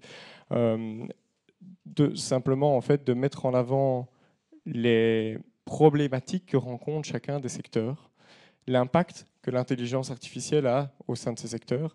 Et donc aujourd'hui, de parler d'entrepreneur à entrepreneur, de pair à pair, pour convaincre aujourd'hui les sociétés qui ne se sont pas encore lancées, qui n'ont pas encore pris le bateau, qui n'ont pas encore suivi, qui ne sont pas encore rentrés dans le wagon. Je refais tous les véhicules. Mais en tout cas, de les embarquer pour tout simplement, peut-être même qu'elles se penchent à l'avenir simplement dans un diagnostic, peut-être identifier en quoi l'IA peut être une opportunité pour leur activité. Et ça, aujourd'hui, on dispose de dispositifs d'accompagnement et de financement qui permettent aux sociétés de démarrer un projet. Donc pas démarrer concrètement, mais on va dire avoir une première évaluation, avoir un premier input de la part d'un expert dans le domaine, comme la société Micropole, avec qui on collabore beaucoup, et qui va permettre simplement de donner une feuille de route, un plan d'action, identifier si l'IA est une opportunité ou pas, et quels sont les projets prioritaires. Est-ce que la société doit avant tout se pencher sur des projets de maintenance prédictive, de contrôle qualité ou autres. Et donc c'est tout ça qu'on va retrouver derrière ces webinaires. Ce sont des témoignages, de l'inspiration, et on l'espère pouvoir mobiliser davantage d'entreprises et essayer de les soutenir dans leurs projets à l'avenir. Et d'après vous, qu'est-ce qui freine les entreprises ? Alors, on a justement lancé une étude d'impact récemment avec la société Into the Minds. Il faut savoir que, je me permets de reposer un peu de contexte, dans le cadre du programme Digital Wallonia for AI, on a accompagné depuis 2020, depuis le premier appel à projet, approximativement 350 sociétés. Et donc on les a questionnés sur, au final, quel est l'impact de l'IA avec du recul.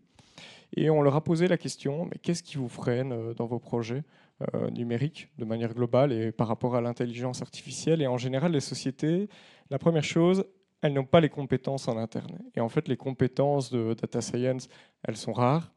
Alors oui, on a aujourd'hui des solutions qui sont de plus en plus des solutions quick win, comme on peut les appeler, des outils qu'on peut plugger assez rapidement et on peut déjà facilement utiliser ChatGPT. Néanmoins, derrière toute entreprise, il se cache, en tout cas la majorité des entreprises se cachent de la donnée. Et pour exploiter la donnée, il y a tout un travail de nettoyage qui se fait au préalable. Et donc, il faut évidemment en général une première expertise de quelqu'un qui est capable de donner une vision sur la manière d'exploiter la donnée. Donc ça, c'est une première chose. Et le deuxième frein pour une société, au-delà de l'aspect compétence, c'est qu'elle ne sait pas par où démarrer. Donc il y a plein de cas qui sont possibles, plein de cas d'usage, et c'est important de prioriser ces cas d'usage, de savoir en fait où sont les problématiques métiers, parce qu'on ne fait pas de l'IA pour faire de l'IA, on n'utilise pas la techno pour la techno, on utilise la technologie pour répondre à des problématiques concrètes, des problématiques métiers. Mais en espérant que les workshops servent aussi à conscientiser les entreprises que l'accompagnement existe aussi. Alors maintenant, j'ai une petite question pour vous deux. Est-ce que vous connaissez Luc Julia ? Oui. Dans le public, tout le monde connaît aussi ? Tout le monde connaît ? Bon. Je vais quand même faire un petit résumé puisqu'on va en parler tout de suite après. Donc, c'est le directeur scientifique du groupe Renault et c'est le créateur de l'assistant vocal que tout le monde a déjà utilisé au moins une fois, Siri d'Apple. Il a contribué à la recherche et au développement de plusieurs technologies qui continuent d'impacter notre quotidien d'aujourd'hui. Il est l'auteur de L'intelligence artificielle n'existe pas, qui a vocation de démystifier l'intelligence artificielle en la remplaçant par la notion d'intelligence augmentée. Il va bientôt donner une conférence à Liège le 15 mai prochain. On va voir tout de suite son intervention en images. Merci à tous les deux.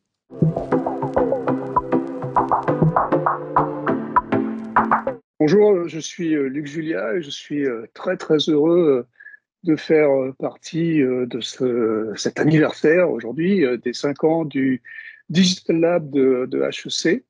Donc, un bon anniversaire. Et je pourrais en profiter pour vous inviter pour le 15 mai, où on va commencer une nouvelle série, un nouveau cycle de conférences et que j'aurai l'honneur d'inaugurer. Et ça sera évidemment sur l'intelligence artificielle, les intelligences artificielles. Et j'espère que vous y viendrez nombreux. Alors le 15 mai, on va parler d'intelligence artificielle, comme je dis souvent des intelligences artificielles. D'abord, on va être sûr de comprendre exactement de quoi on parle. Donc on sait tous que l'intelligence artificielle, ça date pas d'hier, ça date pas de ChatGPT. Mais on a tendance parfois à oublier que ces intelligences artificielles, elles ne sont pas si intelligentes que ça. D'accord ? Donc, il faut revenir un peu sur Terre, reparler un peu de comment elles marchent. Et donc, on va faire un peu d'histoire, on va voir un peu ce qui s'est passé et quelles ont été les évolutions depuis les années 50. Et surtout, ces nouvelles évolutions là, que certains parfois appellent une révolution de ces 2-3 dernières années avec les IA génératives. Donc, il faut, quand on parle des IA génératives aussi, respirer un peu. Hein. Il faut regarder comment elles marchent pour comprendre quelles sont leurs limites. Et donc, peut-être ne pas croire tout le temps ce qu'on entend souvent de dire « elles vont nous remplacer, elles vont prendre mon métier, elles créent ». Les IA génératives, par définition même, elles génèrent, elles ne créent pas. Donc, on va voir tout ça avec des exemples concrets. Je pense qu'on passera un bon moment pour parler de ces IA et en particulier des IA génératives. Alors, non seulement on va parler de toutes ces IA, mais en plus, à la fin, il y aura une surprise. Et par définition, c'est une surprise, donc je ne peux pas vous en dire beaucoup plus. Au 15 mai.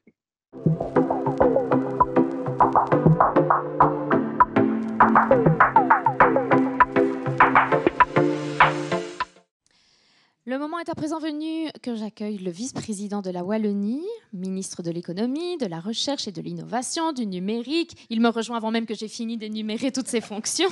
Willy Borsu. Vous pouvez vous installer là, merci.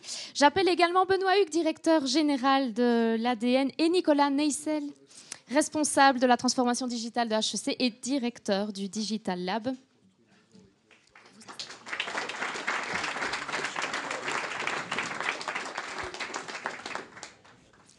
Monsieur le ministre, bienvenue. Merci, merci à vous, merci Stéphanie, et bonjour à toutes et à tous.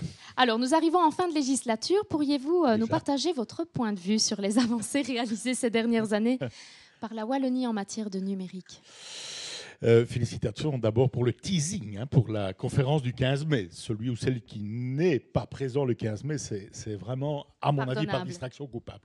Peut-être quelques mots tout d'abord sur cette législature. C'est une législature qui, d'une part de façon chiffrée, on a constaté évidemment une progression significative, je pense, des entreprises du numérique, du digital.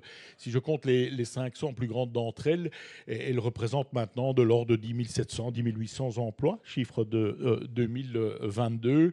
3,1% du PIB, donc grosso modo un chiffre qui a doublé depuis 2018. Le chiffre d'emploi, par exemple, lui-même a considérablement augmenté. Donc manifestement, il y a un mouvement significatif qui se passe.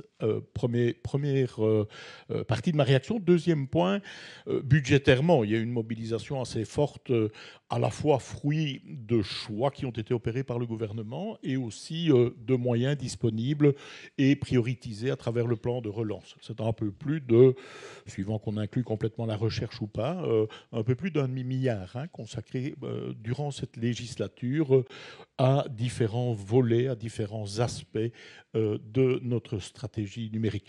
Cette stratégie, on l'a évoqué à plusieurs reprises, c'est vraiment une stratégie qui est globale, qui est concertée, qui est structurante, avec 20 programmes, 5 ambitions, qui couvrent un large spectre de l'action publique, mais pas que, de l'action partenariale avec les acteurs académiques, de recherche, les secteurs privés, tout articulé autour d'une série de priorités. Je ne peux pas les passer toutes en revue ce soir, mais allez, signalons les efforts. On a déjà évoqué l'intelligence artificielle, je n'y reviens pas, mais les efforts réalisés notamment en termes de connectivité. Connectivité du territoire, connectivité des écoles, connectivité de nos zones d'activité économique, déploiement du haut débit, les appels last mile, c'est tous ces efforts concernant la connectivité par exemple, ou bien encore gros efforts en matière de formation, d'acquisition de compétences à destination notamment des commerçants, des professions libérales, des acteurs économiques au sens large.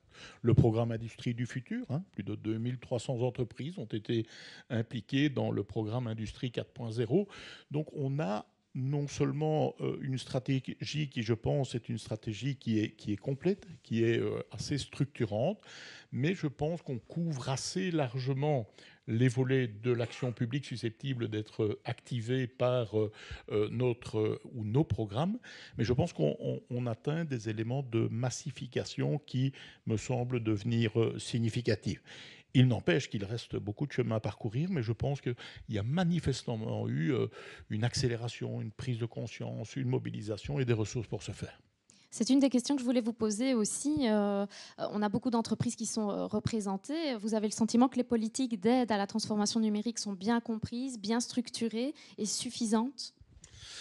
Évidemment, il y a toujours une percolation différente de l'information, de la sensibilisation suivant les secteurs, suivant la taille des entreprises, suivant la nature de celles-ci.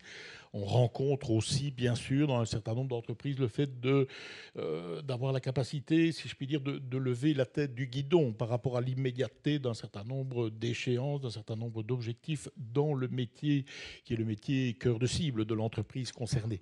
Mais je pense qu'il y a effectivement des progrès significatifs qui ont été constatés et enregistrés. J'en veux pour preuve notamment les statistiques de participation, un certain nombre des actions que je viens de décrire. J'ajoute aussi qu'il y a eu un recours significatif à des outils disponibles, notamment pour les chèques, par exemple, concernant la cybersécurité, la transformation digitale et d'autres outils de cette nature qui sont à disposition des entreprises. Ça me donne aussi l'occasion de rappeler à celles et ceux qui nous écoutent ou qui nous écouteront à distance que ces outils existent aujourd'hui, que ce soit l'ensemble des actions mises en œuvre par l'Agence du numérique, par les partenaires, ou bien encore les soutiens financiers, en ce compris des soutiens en matière de recherche, en matière de transformation digitale. N'hésitez pas à en faire usage. Ils ont vocation à être des leviers de transformation, des leviers de construction du futur de nos entreprises. Le message est passé. Alors, Benoît, question pour vous. Quel constat est-ce qu'on peut faire auprès des entreprises wallonnes suite au dernier baromètre de l'ADN ? Alors, effectivement, au-delà du secteur du numérique qui a permis de croître, par rapport aux usages, donc à l'économie par le numérique, si je puis dire, effectivement, le dernier baromètre montre clairement que la maturité numérique est en croissance sur les différents axes, avec toujours un axe, on va revenir sur l'humain, sur la formation, un axe qui reste, je dirais, un point de progrès plus important. On va parler positivement, c'est-à-dire que les investissements en formation, en upskilling, on est tous conscients, mais sur le terrain, dans la réalité, dans les plus petites structures, il y a encore effectivement une croissance à opérer, un progrès à opérer. Par contre, effectivement, saisir le numérique pour faire plus de business, pour être plus efficace, plus efficient, clairement, il y a une progression importante depuis les derniers baromètres qu'on a fait avec ce modèle de maturité, donc depuis 2018. Donc ça, c'est vraiment positif. Un élément peut-être au-delà de l'aspect compétences numériques, qui est un élément à suivre et à encore intensifier, il y a l'aspect mobilisation des leaders. On en a parlé tantôt, je crois, l'aspect leadership, c'est-à-dire comment mobiliser un entrepreneur par rapport à une stratégie de transformation numérique, comment l'accompagner et comment faire en sorte que cette stratégie de transformation numérique ne se réduise pas seulement à un outillage, mais clairement à un projet embarquant, si je puis dire, l'ensemble des collègues et des employés de l'entreprise. Donc cet aspect accompagnement au changement du leader, mobilisation du leader et l'accompagnement, là aussi, il y a un élément, le baromètre montre qu'il y a encore un progrès à faire. À prendre en compte. Alors, Nicolas, moi, je voulais tout d'abord vous féliciter, puisque le Digital Lab a reçu récemment le statut d'acteur référent pour la Wallonie en matière de numérique. Donc, félicitations pour cela. Mais ensuite, la question que je me pose, qu'est-ce que ça va changer concrètement ? Merci. Écoutez, d'abord, c'est une reconnaissance en soi. Ça veut dire que depuis les 5 dernières années, nous avons mené différents projets avec toute une équipe. Donc, c'est aussi une belle reconnaissance pour l'engagement, l'investissement de toute une équipe, que ce soit en matière de recherche, de formation. On en a parlé aujourd'hui, mais ça va au-delà. Donc, on ne les a pas nécessairement abordés, mais on a réalisé quand même aussi beaucoup de soirées débats. Les meet-up, on les a évoqués, des conférences. On sort également des cahiers du digital, donc une façon de vulgariser la connaissance scientifique pour le grand public. Donc, toutes des initiatives qui sont permises grâce au soutien de la Wallonie et pour reconnaître que le monde académique a un rôle à jouer dans la transformation digitale des entreprises. Alors maintenant, on va regarder un petit peu l'avenir. Benoît, quel serait votre souhait pour l'avenir de la Wallonie en matière de numérique ? En tous les cas, si vous deviez choisir une chose sur laquelle il y avait une marge de progression, ce serait... Une seule ? Une seule. Rupture. Alors, rupture, bah oui, rupture. Mais rupture de quoi et pourquoi? On a évoqué les ruptures technologiques, les ruptures sociétales liées à l'usage de ces technologies, notamment de l'IA. Effectivement, celles-là sont à considérer. Mais il y a aussi une rupture, je dirais, culturelle au niveau de la Wallonie par rapport au potentiel et aux opportunités de ces technologies, par rapport au potentiel de ces usages. Et je pense notamment à une rupture dans toute la fonction, je dirais, des secteurs qui sont peut-être moins ouverts. Les entreprises avec lesquelles HEC sont en contact, elles sont dans certaines tailles, certains secteurs économiques au sens pur et dur. On a plusieurs secteurs de la société wallonne. Je pense à l'économie sociale, je pense à l'économie des entreprises d'aide aux personnes, je pense au secteur public, aux services publics. Là, il y a clairement encore pas mal de ruptures à avoir. Rupture par rapport justement à saisir les opportunités, à comprendre les opportunités de l'IA. J'étais, il y a quelques jours, donc la semaine dernière, dans le cadre du Data Challenge, organisé par le SPOE, donc un service public, comment utiliser le potentiel de la donnée du service public, qui est dans le coffre-fort, et comment faire en sorte que cette donnée puisse être ouverte et utile. Et un des use cases qui a été développé dans le cadre de ce challenge, c'était accompagner les organismes d'aide aux personnes, donc CPAS, aide familiale, etc., pour pouvoir, je dirais, mieux accompagner leurs bénéficiaires par l'IA permettant de guider un dialogue et d'alimenter ce dialogue par les 263 dispositifs qui existent pour des aides, quel que soit le type d'aide. Et donc, ils ont effectivement mis en œuvre un use case tout à fait parlant, IA, aide aux personnes, dispositifs publics. Ça, c'est le genre de choses qui montrent que cette rupture est possible, mais je crois qu'il y a encore pas mal d'endroits où ces ruptures, qui sont aussi des ruptures culturelles. On a parlé tantôt de il faut commencer dans l'enseignement et avant l'université. La rupture culturelle au niveau de l'enseignement obligatoire n'est pas encore faite.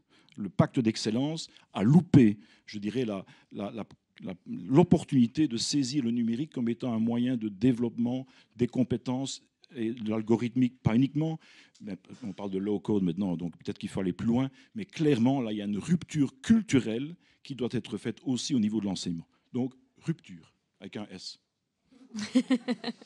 Monsieur Boursiu, une question similaire pour vous aussi. Si vous deviez pointer un domaine sur lequel vous auriez aimé faire davantage en matière de numérique, ce serait lequel? Donc, tout d'abord, je rejoins les deux constats et donc les deux éléments de rupture que tu viens de... Ça tombe bien. Que tu viens de mentionner, que tu viens de mentionner, Benoît. Probablement un dossier où on n'a pas suffisamment avancé, on l'a abordé ici dans un des panels précédents, c'est le green computing. On a finalement peu investi en ce qui nous concerne dans la façon de gérer différemment, de manière à avoir un moindre impact énergétique et environnemental. Il reste donc encore du pain sur la planche. Et si je peux prolonger d'un mot ou d'une phrase le propos de Benoît Huc, c'est vraiment globalement la question des compétences, de l'acquisition des compétences, de l'upskilling, du reskilling, les compétences initiales, qui est vraiment un des enjeux majeurs pour le futur, la disponibilité, la capacité à acquérir, à mobiliser les ressources humaines et les compétences me semble vraiment, vraiment un élément absolument incontournable pour notre région. Vous ne m'avez dit qu'un sujet, raison pour laquelle je vais rajouter un troisième, qui est en fait le fait de prolonger budgétairement les investissements considérables en recherche, dans des outils spécifiques, mais aussi dans des programmes. On a mentionné Trail, Ariac, Cyberwall, etc.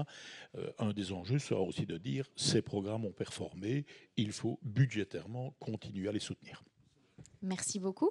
Alors Nicolas, cette année, vous lancez un nouveau projet avec le Digital Lab, prix du mémoire en digital. Est-ce que vous pourriez nous en dire un peu plus? Oui, alors volontiers. D'abord, ce n'est pas uniquement à l'initiative du Digital Lab, puisque ça rassemble et ça rejoint l'initiative acteurs référents, l'ensemble des business schools de la Fédération Wallonie-Bruxelles, avec des représentants en matière de digital. On s'est réunis pour mettre au point, avec le soutien de la Wallonie, un prix interuniversitaire, j'insiste là-dessus, en transformation digitale. Il faut savoir qu'à HEC, chaque année, bon an, mal an, ce sont près de 500 mémoires, tous programmes confondus, qui sont défendus donc par des étudiants. On va dire qu'environ 150 d'entre eux ont un lien direct avec le numérique, pour vous donner un ordre d'idée. On multiplie cela par effectivement autant de business schools, avec évidemment des chiffres variables, mais on voit la quantité de connaissances, de travaux qui sont réalisés et défendus par des étudiants. Bien sûr, ils ne sont pas de qualité égale, mais on peut considérer que certains sont véritablement très bons, très intéressants, suscitent parfois même des vocations de chercheurs. Malheureusement, les mémoires de fin d'études, ou TFE comme on les appelle aussi, restent trop souvent dans les mains des membres du jury, finissent dans le pire des cas dans la corbeille à papier ou sur un disque dur. Il y avait cette volonté de donner beaucoup plus de visibilité à des travaux de ce type, et donc d'où cette initiative. C'est la première année, donc on verra effectivement à la fin de cette année académique-ci combien de candidatures nous allons recevoir, et puis on organisera une cérémonie de remise du prix, et cette cérémonie sera chaque année organisée en itinérance, puisque ce sera à chaque business school d'organiser chaque année cette cérémonie. Très content de pouvoir donner de la visibilité à des travaux qui jusqu'ici n'en ont pas reçu, ou en tout cas pas au-delà nécessairement d'une sanction académique. Là aussi, on a mis en place un jury où il n'y a pas de représentants académiques, ce sont plutôt des représentants du monde de l'entreprise, mais aussi du service public Wallonie, de l'Agence du numérique également, mais donc pour vraiment donner cet aspect intéressant, donner de la visibilité à ces travaux. C'est l'une des initiatives. Et puis pour rebondir effectivement sur ce que Antoine disait, nous avons la chance aussi de lancer, outre les webinaires ou podcasts, des conférences. Voilà, on a été très heureux aujourd'hui de pouvoir partager cette annonce sur la venue de Luc Julia à Liège. Bien sûr, ici, ça commencera à Liège, mais nous organiserons également ce type de conférence partout en Wallonie pour justement rayonner davantage que la Côte d'Anse, pour boucler la boucle par rapport à ce qui a été dit au début. J'aimerais vous poser encore une dernière question, la même que j'ai posée à Wilfried en début de soirée. 5 années du Digital Lab, qu'est-ce que vous espérez pour les 5 prochaines années du Digital Lab ? Encore plus de projets à mener, encore plus de diversité aussi dans la nature de ce que nous pouvons faire, tout en restant à notre place. C'est-à-dire qu'en considérant qu'on ne va pas pouvoir se substituer, on est bien conscient que l'académique a un rôle à jouer. Je dirais davantage encore accentuer les ponts que l'on peut jeter entre la recherche scientifique et les besoins réels. Non seulement des entreprises, mais aussi, on l'a vu, par rapport aux citoyens, par rapport à de la sensibilisation. On a parlé de Green IT ou de numérique responsable. Je crois que là aussi, il y a un rôle à jouer, parce que quand on pose la question en conférence tout public, voire même à des étudiants, il y a une réelle méconnaissance de ce type de sujet. Donc là, je pense qu'on a un rôle de sensibilisation à jouer. Et vis-à-vis des entreprises, je crois qu'effectivement, vous l'avez dit, on a 5 projets, mais je suis persuadé qu'on peut faire beaucoup plus, parce qu'au sein de HEC, on regorge encore aussi d'autres talents, d'autres expertises dans des domaines qui pourraient avoir assez facilement une implication directe. On a parlé d'IA générative, non pas sur le plan technique, on a beaucoup travaillé, c'est vrai, sur le côté technique avec les travaux d'Ashwini-2, mais il y a aussi, je vais dire, des aspects humains, et là aussi, que ce soit au travers d'un centre centres de recherche comme le Lantic, mais il y en a d'autres au sein de HEC, d'autres expertises qu'on peut aller, j'en suis persuadé, mobiliser pour créer de la valeur ajoutée, aussi bien donc en entreprise que par rapport à cette contribution scientifique à la science en général dans les sciences de gestion. Et c'est tout le succès qu'on vous souhaite. En tout cas, sur ces mots, on va conclure puisque le temps nous est compté. On arrive maintenant à la fin de ce débat. Merci, Monsieur le Ministre, pour votre intervention. Merci, Benoît, également à vous. Merci, cher public, d'avoir été attentif à nos échanges, à toutes ces discussions. Encore bravo pour le prix du mémoire en digital. On termine avec une petite vidéo pour parler justement de ce prix du mémoire. Encore merci et bonne soirée à vous. Merci. Vous défendez votre mémoire ou travail de fin d'études de master l'année prochaine. Votre travail s'intéresse à la transformation digitale des organisations ou aux évolutions socio-économiques liées au numérique. Savez-vous que votre travail peut être reconnu et récompensé? Le prix du mémoire en transformation digitale prime les meilleurs travaux dans ce domaine. Si votre travail traite d'un enjeu numérique susceptible de contribuer au redéploiement économique de la Wallonie, même de manière indirecte, alors ce prix s'adresse à vous. Seule condition d'accès, avoir défendu son mémoire dans un des établissements d'enseignement supérieur de la Fédération Wallonie-Bruxelles. Un jury composé d'experts du numérique départagera les candidatures. Le prix du mémoire en transformation digitale mettra en valeur les travaux des nominés, avec une cérémonie de remise des prix qui se tiendra à la fin de l'année civile, clôturant une année académique. Une couverture médiatique garantira une belle exposition aux travaux nominés, et une jolie récompense attend également les lauréates et lauréats. Vous reconnaissez votre travail dans cette thématique? Vous voudriez donner davantage d'impact à votre mémoire? Alors rendez-vous sur notre site pour prendre connaissance des modalités et déposer votre candidature. Nous avons hâte de découvrir votre travail.